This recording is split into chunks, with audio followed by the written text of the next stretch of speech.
오늘 이 새벽에 함께 상고할 말씀의 제목은 새 옷을 입은 새 사람의 마음입니다. 한번 따라 하십시다. 새 옷을 입은 새 사람의 마음. 옆 사람과 이렇게 눈을 보고 인사하면서 이렇게 복을 빌어줍니다. 새 옷을 입은 새 사람이 되었으니 그리스도의 평강이 주장하는 사람이 됩시다.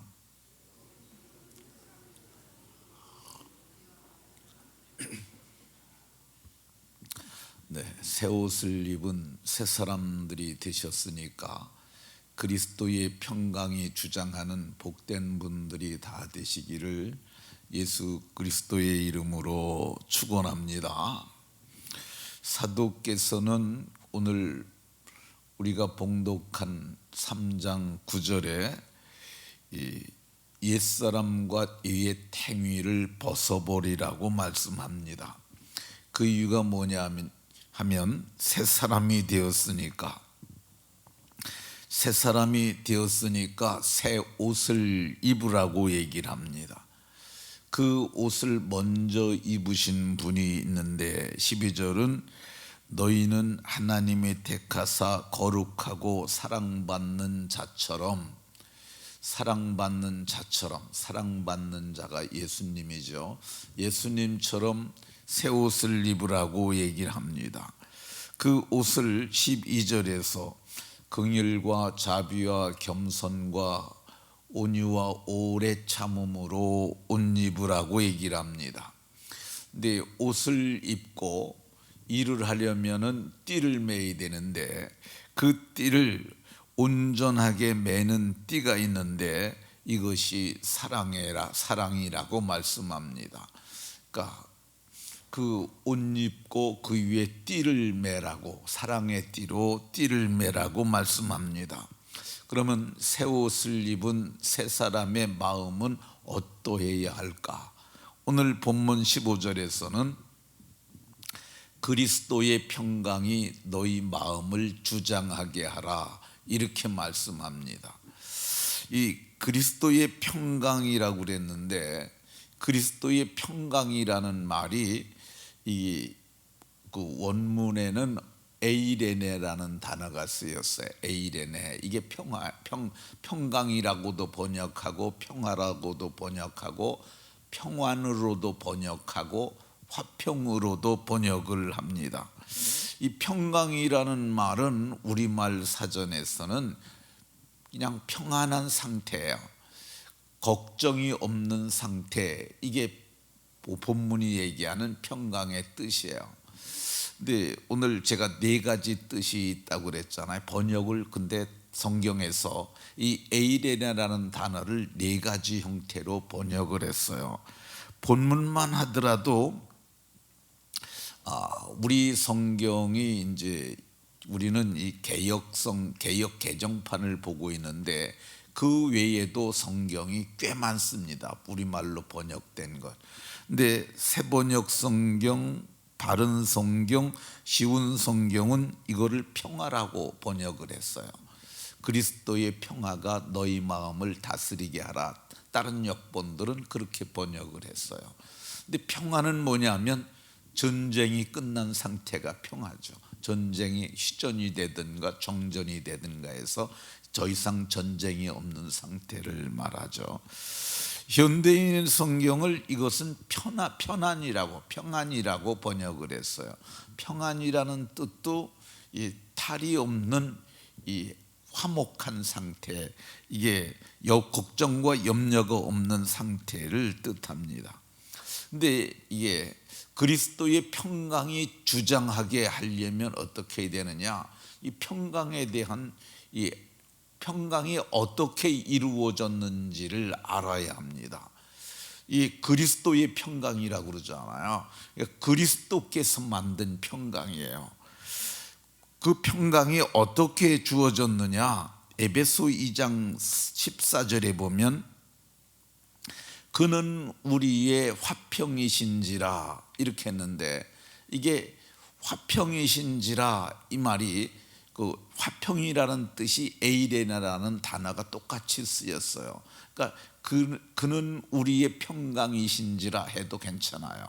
이 화평이라는 뜻은 평안한 상태를 화평이라고 얘기를 해요. 근데 이 그는 우리의 화평이신데 어떻게 화평이 되었느냐? 둘로 하나를 만드사 원수된 것 곧 중간에 막힌 담을 자기 육체로 허시고 이렇게 말씀합니다. 그러니까 그냥 화평이 된 것이 아니라 원수된 것이 있는데 그것을 자기 육체로 헐으셨다고 이렇게 말씀합니다. 그 중간에 막힌 담을 헐으셔서 평강이 오게 했다는 겁니다. 이 중간에 막힌 담이 있을 적에는 화평하지 못했어요. 그때는 원수 관계였다고 성경이 얘기를 합니다. 누구하고 원수 관계였느냐? 하나님과 우리가 원수 관계였다고 얘기를 합니다. 근데 그거를 어떻게 헐으셨느냐? 자기 육체로 헐으셨다고 이렇게 말씀합니다. 그러면 중간에 막힌 담을 헐으셨다고 그러는데 그게 뭐냐? 중간에 막힌 담이 도대체 뭐냐? 이 부분에서 학자들이 말을 하는 것이 몇 가지 있습니다. 그는 율법이다. 율법이 하나님과 인간 사이를 막았던 거다. 이 어떤 사람들은 이 중간에 막힌 담이 그게 울타리다. 성소의 울타리다. 그게 이방인들은 들어가지 못하게 하는 울타리였다. 이렇게 얘기를 하는 학자들이 있습니다. 근데 저는 이 모든 것이 다 포함될 뿐만 아니라 율법도 포함되고 이방인들은 들어가면 죽으리라는 문구가 쓰여 있는 그 담벼락도 포함이 되고 한 가지 더 있는데 그게 뭐냐면 성소의 휘장마저도 중간에 막힌 그 모든 것을 다 헐으셨다 이렇게 생각을 합니다. 왜 그런 생각을 하냐면 히브리서 10장 19절에 보면 우리가 예수의 피를 힘입어 성소에 들어갈 담력을 얻었나니, 이 성소에 들어갈 담력을 얻었는데 그게 어떻게 들어가느냐? 예수님이 십자가의 피로 그걸 헐으셨기 때문에 그렇습니다. 이 히브리서 10장 20절에 보면 이 성소의 휘장을 찢으시고 휘장 가운데 열어놓으신 새로운 길이 있는데 휘장은 곧 그의 육체요, 그건 새로운 살 길이라고 이렇게 말씀합니다. 그러니까 성소에는 휘장이 있고 휘장은 1년에 1차씩 대제사장만 짐승의 피를 가지고 들어가서 속죄함을 받을 수 있었는데 예수님께서 자기 피로 영원한 속죄를 이루시고 그 휘장마저도 찢어 놓으셨다는 거야. 그래서 우리가 이제는 거기를 들어갈 수 있어요. 유대인만 아니라 우리와 같은 사람들도. 그러니까 이 예수님께서 자기 피로 영원한 속죄를 이루셨으므로 이 중간에 막힌 담도 헐으 담벼락도 오시고 성소의 휘장도 오르시고, 그래서 이제는 우리가 그곳에 그 길은 하나님께 나아가는 자 길이요 은혜의 보호자 앞에 나아가는 길인데 그 길을 열어놓으셨다고 얘기를 하고 있습니다. 그 길이 열려서 우리가 이제는 그리스도의 평강을 얻게 되었다고 성경이 말씀합니다. 요한복음 20장에 보면 부활하신 예수님께서 제자들에게 찾아오십니다. 이 안식 후 첫날 저녁 때, 부활하신 그날 저녁 때 제자들이 문을 닫고 모였어요. 그런데 예수님께서 오셔서 그들 가운데 서서 말씀하시기를 너희에게 평강이 있을지어다 이렇게 말씀하셨어요. 그리고 그들 무리를 떠나가실 때 또 너희에게 평강이 있을지어다 이렇게 말씀하셨어요. 그리고 여드레가 지난 후에 또 그들에게 나타나셔서 말씀하시기를 너희에게 평강이 있을지어다 이렇게 말씀하셨어요. 이 평강이 그리스도께서 만드신 담벼락을 중간에 막힌 담을 헐어내시고 이루신 그것이 그 평강입니다. 근데 우리가 이제 그 평강을 얻은 사람들이 어떻게 나아가야 하느냐?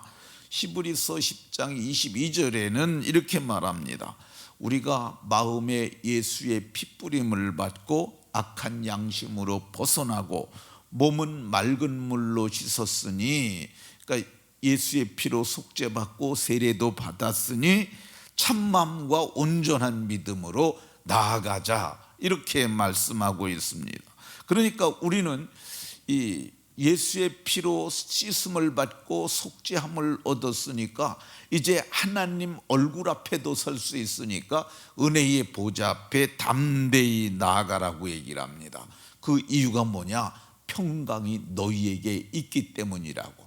그래서 그 평강이 너희를 주장하게 하라, 이렇게 말씀합니다. 주장한다는 말이 뭐냐 하면 다른 번역본에서는 다스리게 하라, 평강이 주인이 돼서 그리스도의 평강이 너희를 다스리게 하라, 이렇게 말씀합니다. 그러면 그리스도의 평강이 주장하는 사람들, 그 평강이 주장하면 어떤 일이 일어났겠어요? 이제 담도 다 헐어졌으니까 서로 소통이 가는 거죠. 그러니까 하나님과 소통하는 그런 관계가 되라고 얘기를 하고 있습니다.